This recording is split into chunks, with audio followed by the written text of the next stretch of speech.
Alors merci beaucoup pour cette invitation. Effectivement, je suis toujours ravi de venir partager avec vous. Alors le problème qu'on a, c'est ça. C'est que partout, quand on se balade dans un hôpital, dans les services de radiologie, c'est écrit danger, attention, danger de mort. Il y a des champs magnétiques hyper puissants qui vont complètement faire exploser le malade et on a peur de ça. Et donc ça, c'est le drame. Ça, c'est effectivement le lit qui vient se scratcher dans le champ magnétique. Alors, est-ce que c'est pareil avec les pacemakers? Parce que le problème, c'est qu'on vit quand même dans cette peur. C'est à la mode en ce moment, mais alors on vit vraiment dans la peur. Le problème, c'est qu'on fait 60 millions d'IRM par an dans le monde. Il y a une croissance annuelle, ça c'est en Europe, hein, c'est Eurostat, de 12%. En France, on est à 12 500 IRM pour 100 000 habitants. On n'est pas si mal que ça, en fait, hein, quand vous regardez le classement. Et ça rend des services absolument inestimables, évidemment, dans le cancer. On parlait de la neuro tout à l'heure, c'est une évidence. Hein, l'IRM est né avec la neurologie, avec des applications neurologiques. Le foie, le cœur, bien sûr. C'est non invasif, ça fait une caractérisation des tissus. Et c'est utile pour les patients. Et d'ailleurs, on commence à avoir des preuves de ça et des études. Un Jack hippie récent, justement, qui montre, en l'occurrence, avec des IRM cardiaques, là, qu'il y a 97% des patients où il y avait une valeur ajoutée de leur faire une IRM pour le diagnostic et pour le traitement, avec dans 30% des cas, une modification, un changement complet du diagnostic principal des patients, et avec effectivement peut-être en réalité assez peu de problèmes chez les patients. Et le corollaire de ça, c'est évidemment, on l'a vu ici, c'est pas à vous que je vais l'apprendre, il y a une explosion aussi des implantations de devices, ça c'est des données déjà anciennes, qui progressent sans cesse, que ce soit les pacemakers ou les défibrillateurs. Et le vrai problème, c'est qu'il y a une perte de chance potentielle, puisque la probabilité d'avoir une IRM chez un patient qui est porteur de PM ou de DEF, il est divisé par 50. Or, la probabilité d'avoir besoin d'une IRM dans sa vie est de l'ordre de 70%. Sur une année, c'est de l'ordre de 17%. Et il y a entre 50 et 75% des patients qui ont besoin d'une IRM qui n'en ont pas ou chez lesquels on a très très peur pour les raisons qu'on vient de voir à l'instant. Donc, comment est-ce qu'on peut diminuer le risque? Alors, la première solution, c'est de ne pas faire d'IRM et de faire un examen alternatif.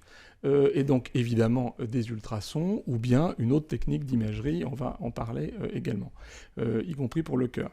Faire l'IRM avant implantation ou après l'explantation, donc ça c'est souvent des choses en staff de rythmo qu'on discute, on se dit on va vite faire l'IRM avant d'implanter le device, et puis après l'explantation on pourra refaire éventuellement des IRM, et entre les deux on fera peut-être du scanner. Et puis il y a bien sûr faire l'IRM avec des précautions et selon une procédure standardisée bien précise, et ça évidemment c'est la bonne solution. Alors de temps en temps le scanner peut quand même être extrêmement utile.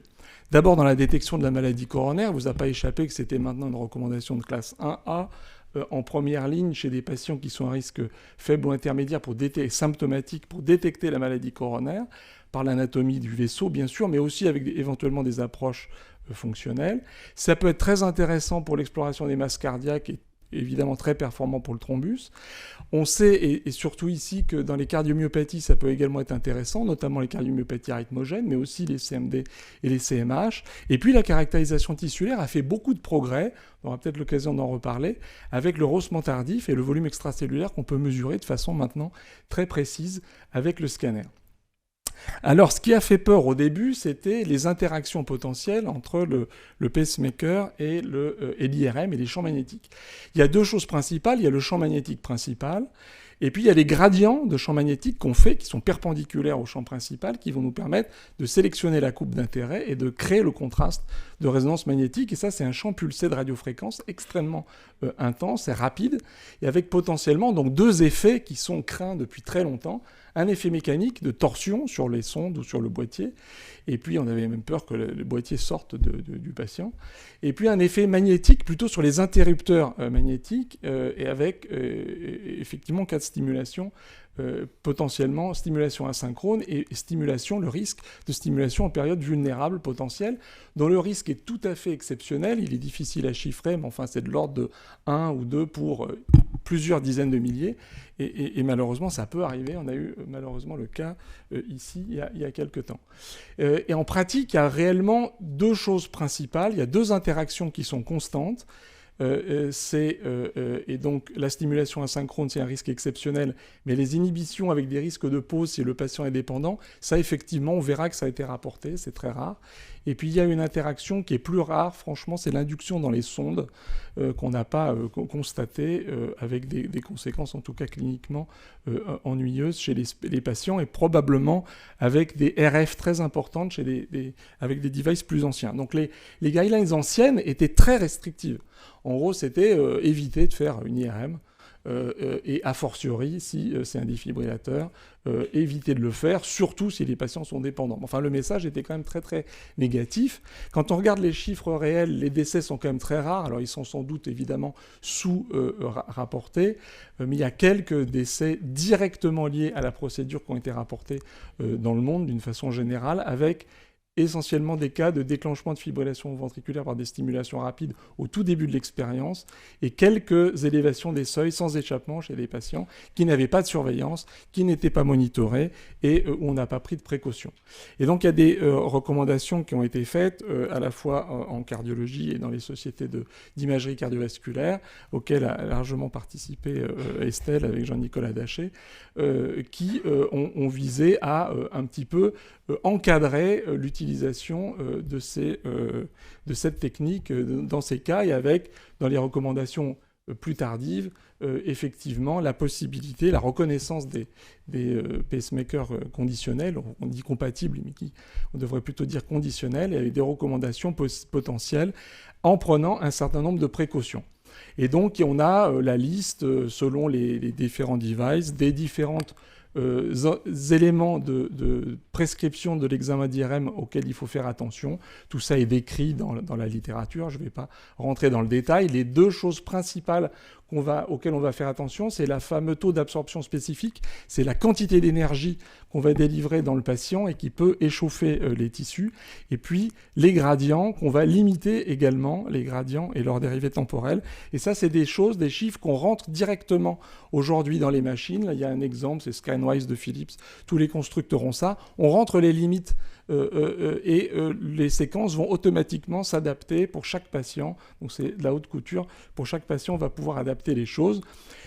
Quand on regarde ce que ça donne dans la littérature, l'étude la plus importante, c'était New England de Nazarian sur 1500 patients. C'était essentiellement l'expérience d'Hopkins sur les devices les plus anciens. Et vous voyez, il y a 58% de pacemakers, 40% de défibrillateurs. Une minorité de patients qui étaient dépendants, donc qui respectaient quand même les recommandations, et avec, vous voyez, beaucoup de patients pour le cerveau, mais quand même pas mal de patients également d'examen cardiaque. Et globalement, il y a eu 9 cas dans lesquels il y a eu des soucis. Un défibrillateur, le reste des pacemakers. Le tout premier patient qui avait le défibrillateur a eu la sensation que le device, effectivement, il y avait une traction sur le device dans l'IRM. L'IRM a été interrompue immédiatement, c'est le seul cas. L'autre cas où il y a eu une interruption de l'IRM, c'est un patient qui a eu effectivement, qui était dépendant en réalité, et qui a fait des pauses et qui a fait une syncope dans la machine. Voilà sur les 9 cas. Ce qu'il y a eu. Il y a donc globalement sur les analyses systématiques de la littérature les plus récentes, aucun événement clinique majeur rapporté. Les plus grandes séries, c'est donc les séries de Nazarian dont je vous ai parlé tout à l'heure, avec surtout des resets en fait des devices. Et puis sur les défibrillateurs, pareil, pas d'événements cliniques majeurs rapportés non plus, et je viens de vous citer les anomalies principales. Alors les sondes abandonnées, ça c'est un autre problème dont on disait absolument interdit, il ne faut pas jamais, et ça reste quand même quelque chose qui est plutôt contre-indiqué. Néanmoins, il y a cette expérience assez récente qui est intéressante sur 139 patients consécutifs où il y a eu 6 événements qui sont relativement limités. Vous voyez surtout des élévations de seuil dans les sondes atriales droites, réversibles dans la grande majorité des cas. Il y a eu juste un problème de chaleur, de sensation de brûlure rétrosternale, mais sur un subcutané qui a fait interrompre l'IRM rapidement. Alors donc vous savez qu'il y a des solutions également du côté rythmologique, évidemment, à ça, qui sont les fameux PM compatibles ou les devices compatibles, dits compatibles IRM, qui sont en fait conditionnels. C'est des modifications des sondes pour ne plus faire antenne, les boîtiers qui sont protégés par des filtres contre les hautes énergies, et puis cet interrupteur magnétique, le fameux switch, et qui est également débrayable, et avec donc même des dispositifs qui peuvent se remettre tout seuls dans le mode habituel. Ce qui est très très important, évidemment, ça va être d'interroger avant et de reprogrammer ensuite l'appareil avec le mode IRM pendant l'IRM. Ça, c'est vraiment ce qui est le plus important à réaliser. Sur les DEF conditionnels, ça, c'était une expérience sur 220 patients qui avaient un SAR de 1,9. Donc, vous voyez, recommandation parfaitement respectée, moins de 2 watts par kilogramme. Il n'y a pas eu de TV symptomatique ou soutenu ou de bradyarrhythmie lors de l'IRM et pas d'anomalie majeure de monitoring chez ces patients. Il y avait 100% des patients qui avaient un endpoint primaire de safety qui était atteint dans cette série. Donc les principes généraux de la réalisation de l'IRM, ça va être 1,5 Tesla. On peut faire toutes les IRM à 1,5 Tesla. Le plus court possible. Les contre-indications formelles, ça va être vraiment certains patients à risque avec une vulnérabilité particulière, évidemment une instabilité cardiovasculaire. On va régler l'énergie, enregistrer les paramètres de base du dispositif et faire un réglage du dispositif approprié. On va y revenir. Le personnel qui doit être présent, c'est des manipulateurs formés en électroradiologie, formés pour cette protocole qui, ici, donne franchement satisfaction et qui est intéressant. Il va y avoir une reprogrammation ensuite des paramètres, évidemment, du dispositif. Le monitoring, il est très classique. ECG, oxymétrie, elle n'est pas systématique, mais la pression artérielle est systématique. En revanche, un chariot d'urgence, l'ensemble du personnel est formé à FGSU, CESU évidemment, que ce soit médical ou paramédical. Et surtout, ce qui est extrêmement important, c'est d'arrêter immédiatement, c'est là où l'entraînement des manips est important, c'est d'avoir le réflexe d'arrêter la radiofréquence. Si jamais quelque chose survient, c'est la première chose à faire, c'est d'arrêter la radiofréquence. Donc la première question qu'on se pose, c'est est-ce que le device est conditionnel et compatible?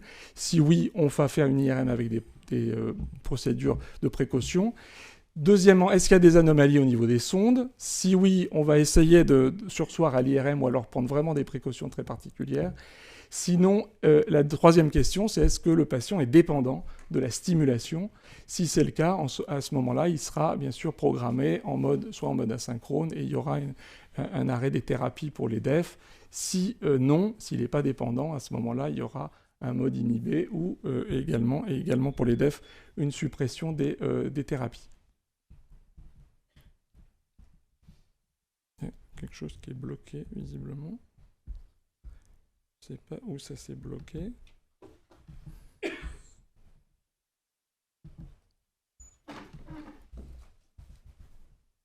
Ah, voilà, ça y est. Bon. Je ne sais pas ce qui s'est passé. Ouais. Donc, en fait, toute cette histoire, c'est essentiellement un problème de logistique. Et il y a eu des études intéressantes qu'on fait là-dessus. Quelle est l'acceptabilité entre la rythmologie, la radiologie, les prescripteurs de tout ça? Quel est le burden ressenti de tout ça? Et vous voyez, globalement, les gens trouvent que c'est acceptable dans 20% des cas et facile dans à peu près 70% des cas. Alors, ils étaient un peu conditionnés, je pense, parce que c'était l'étude Hopkins chez Nazarian. Donc, ils étaient obligés de répondre que c'était vachement facile. Mais en pratique, ça veut dire quand même que c'est faisable et qu'on y arrive. Et je pense que l'expérience locale le montre également. Donc, ce qu'on a fait, ça, c'est vraiment l'exemple d'une collaboration forte dans la maison avec Estelle notamment, pour mettre en place une procédure qui est dans la GED, qui est pour le groupe hospitalier, pour les patients qui sont porteurs des devices et pour leur permettre de bénéficier des IRM et pas uniquement des IRM cardiovasculaires qu'on a mis en place avec un certain nombre d'éléments. Premièrement, quel est l'organe cible? Quel est le service concerné? Deuxièmement, quels sont les documents indispensables? Essentiellement, évidemment, la carte de PM et DEF qui doit impérativement être communiquée. Et puis, l'ensemble de la procédure à suivre pour les prescripteurs avec la liste des personnes qui sont référentes pour les services. Ça commence par l'information du patient. Donc, le patient signe une information qui est tout à fait spécifique. Il doit nous communiquer sa carte de device avant, qu'on va communiquer évidemment en rythmologie, et le jour de l'examen, à nouveau également signer ce document. La demande pour le prescripteur a été standardisée, donc quand on prescrit une IRM, quelle qu'elle soit, à un patient dans le groupe hospitalier qui est porteur d'un device, il y a une demande qui est tout à fait spécifique, qui est faite et qui justifie l'examen. Elle va être visée dans un second temps par le radiologue qui va certifier que l'examen n'est pas substituable. et va donner le protocole précis à réaliser. Et il va y avoir un avis formalisé. Alors à l'époque, on avait ces feuilles, on avait fait des fiches qui sont maintenant toutes dans le système Orbis, qui vont être visées en rythmologie et qui vont revenir dans Orbis et où on aura très précisément l'avis, l'aval du rythmologue et la procédure à suivre également qui va être visée. On va dire que si l'examen doit être fait impérativement à l'Institut de cardiologie ou s'il peut être fait sur un autre service, ce qui ne sera pas le cas des défibrillateurs. Et aujourd'hui, tous les systèmes d'interrogation des PM sont présents dans le service d'imagerie de l'Institut de cardiologie, à disposition pour les rythmologues qui peuvent interroger les devices. Alors, le dernier élément pour aller vite, c'est simplement les problèmes non plus liés à la sécurité des patients, mais aux artefacts. Et vous voyez que ça peut être très très gênant. Donc ça, c'est un PM classique, pectoral, avec des énormes artefacts. Vous voyez cette espèce de trou avec des grandes spirales. Donc ça, c'est le problème qu'on peut avoir. Mais on a aujourd'hui des solutions en augmentant la bande passante et en faisant du single shot. On peut avoir, ce que vous voyez ici, des images de rehaussement tardif tout à fait acceptables chez les patients qui sont porteurs de device. Ça s'est vraiment beaucoup amélioré avec le temps. Et aujourd'hui, voilà l'exemple d'une IRM cardiaque où vous voyez des artefacts mineurs à la fois de la sonde atriale droite et de la sonde ventriculaire droite. On peut parfaitement visualiser, y compris la fonction loco-régionale chez ces patients. Et donc l'avenir et même le présent, c'est des nouveaux devices, notamment les Reveal. Alors les Reveal Link, on peut de temps en temps être ennuyé. Dans les séries, c'est 30% d'artefacts avec ces devices, mais parfois on arrive à voir quand même assez bien les choses. Il faut parfois essayer. Et puis, il y a également les Micra qui peuvent être compatibles et avec lesquels on peut avoir assez peu de problèmes d'imagerie. Donc, les clés du succès, c'est l'organisation. La multidisciplinarité, c'est une évidence. La rigueur, par contre, ça, c'est absolument indispensable. Et le respect des règles de précaution systématiques chez tous les patients. L'importance de la diffusion de ces examens est un enjeu pour les malades et il faut qu'on améliore ensemble l'accès collectif de ces patients à des IRM de tous les organes. Merci beaucoup pour votre attention.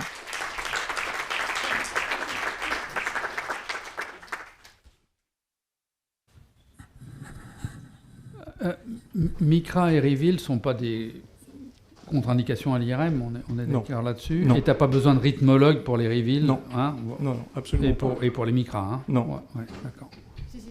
Pour le Micra, il faut... Pour le Micra, il faut que vous soyez là. Alors, pas forcément présent sur place. Pour tous les stimulateurs ou les défibrillateurs, il faut les mettre en mode IRM. Avant. Donc, il n'y a que les moniteurs cardiaques implantables qui n'ont pas de fonction de stimulation, qui passent comme ça, mais pour tous les autres, il faut. Ce qui entraîne des contraintes logistiques importantes et qui mobilisent des rythmologues. Donc on va peut-être faire en plus de vagues de tilt test, des vagues d'IRM, mais c'est ce qu'on fait déjà. Après, je pense qu'il y a un message important, c'est qu'il n'y a pas de contre-indication définitive formelle si l'IRM est vraiment nécessaire, quoi. Tout à fait. Ça, c'est vraiment le message quand même. C'est quand même un message que la il ne faut pas qu'il y ait de perte de chance, quoi. Exactement. Il faut vraiment, c'est une balance bénéfice-risque qui souvent est en faveur de l'examen d'imagerie. Mais à défaut, si le malade a vaguement mal au genou, peut-être qu'on fera autre chose. C'est ça. Et les ultrasons, ça existe encore, et le reste de l'imagerie existe encore. Et est-ce qu'en urgence, par exemple, si on a un DAI compatible, on peut, par exemple pour une IRM cérébrale, est-ce qu'on peut demander une IRM cérébrale ou à chaque fois on passe par cette procédure? Alors, il y a une partie, je ne vais pas détailler, je ne suis pas allé dans le détail, mais il y a une partie urgence. Donc, la partie urgence, on la gère vraiment directement entre nous. Avant, on avait une plage d'urgence le jeudi qu'on n'a plus. On a regroupé les patients programmés le mardi après-midi. Et pour l'urgence, ça se gère absolument comme une urgence classique. On appelle en radio et nous, on voit avec l'équipe de Rythmo ce qu'on peut faire. Très souvent, un rythmologue est capable de venir sur un cas précis qui pose un problème vital pour un malade. Donc ça s'organise exactement dans le schéma des urgences. D'accord. Mais un DAI compatible, ça peut passer ou il faut absolument qu'il y ait un rythmologue qui passe? Ah non, il faut toujours c'est indispensable. c'est-à-dire qu'en fait, si tu n'arrêtes pas les thérapies, la détection, il y aura des artefacts et le patient il risque d'avoir des chocs inappropriés dans l'IRM. Donc de toute façon, il faut toujours passer avant pour le programmer. Pour les DEF, il faut désactiver les thérapies et pour la fonction stimulation, il faut l'adapter. Donc de toute façon, et il faut monitorer le patient pendant l'IRM. Donc il faut qu'au moins qu'il y ait une SAT pour qu'il y ait un monitoring de la fréquence cardiaque. Mais l'idée, c'est que pour toutes les urgences, en fait, on se déplace où le patient vient et va à l'IRM et puis revient dans le service. Oui, mais ce qui veut dire que l'alerte thrombolyse chez Sonia avec un défibrillateur, ça, à 2h du matin, ça marche pas, quoi. Scanner, point barre, c'est ça? On fait comme dans le reste du monde, c'est-à-dire qu'on peut faire avec un scanner cérébral. Voilà, vous assurez que ça saigne pas et puis ouais. Après, les semi-urgences, c'est autre chose, quoi. D'autres questions? Oui. Au vu de l'étude que vous avez citée, désormais, sonde abandonnée, examen utile, vous faites? On ouvre progressivement. Et après, il y a la question des pacemakers épicardiques. Après, je pense que, encore une fois, l'idée, c'est qu'il n'y a pas de contre-indication définitive, c'est l'esprit des recommandations, et que si c'est vraiment utile pour le patient, il ne faut pas qu'il ait une perte de chance à cause du fait qu'il soit porteur d'une prothèse. Mais il faut vraiment que l'examen IRM soit utile. Il y a ça et le côté substituable ou non de l'examen. Donc c'est vraiment les deux choses. On a eu quelques problèmes sur l'expérience sur plusieurs dizaines d'années. C'était des examens qui parfois étaient substituables.